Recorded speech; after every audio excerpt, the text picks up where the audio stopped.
Richo, I'm gonna whip up a really easy, everyday peanut stew. So you can make this in a big pot if you want to, but I'm gonna make a kind of a little portion for you and I. So I have some beautiful first foundations to this stew. Now I have onion and garlic, which I would love you to chop up, and a bit of ginger.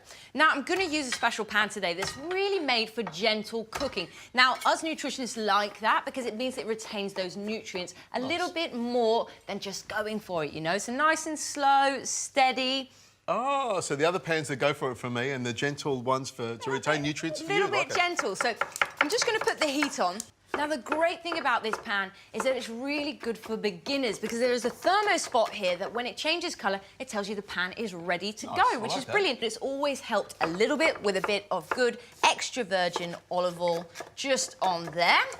Now, I have some ginger. Now, ginger's beautiful in anything, especially when it's kind of slow cooked. You can start to smell that coming out. Full of beautiful medicinal properties as well. So it's anti-nausea, anti-all sorts. So that's going to go straight in the pan just there. And we want this on a bit of a low heat, so not too much, because like we say, we're going to very slowly use these ingredients here. Oh, excellent chopping there. So some beautiful onion and garlic. So what we'll do is just let those ones sweat off. While they're sweating off, keep your eye on those, Adrian, okay? I've got my eagle eye on it. Keep your eye on those. I have a bit of kale. Now, I know that sometimes you cringe a little when I bring this in.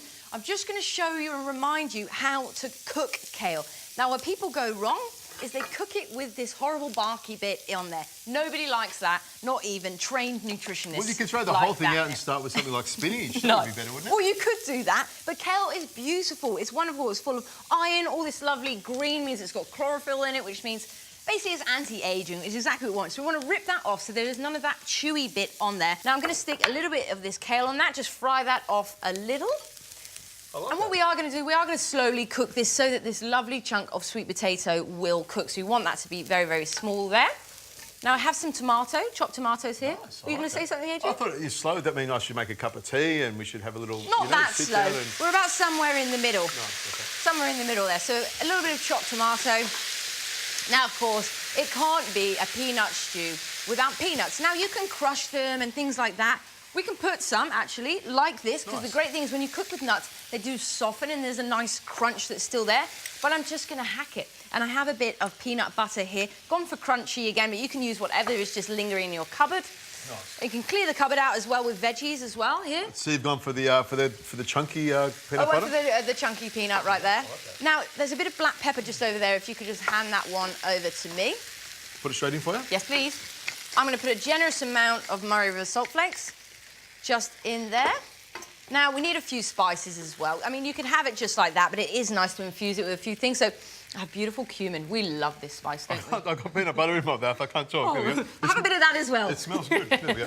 So I've got a bit of cumin just in there and some chilli. We do love our chilli, don't we? We want to do anything we eat for a living. We want to make sure our metabolism is going really, really well. So we want to have some of that there.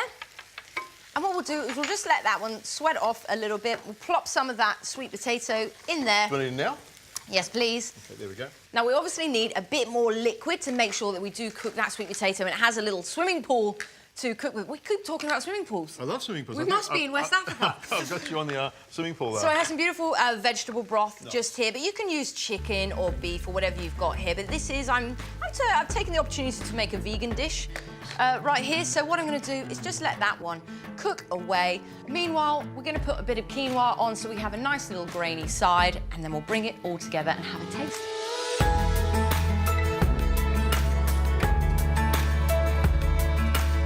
That has all softened up beautifully. So plop a bit of quinoa just in there. That's it. I like that. I will get my trusty ladle.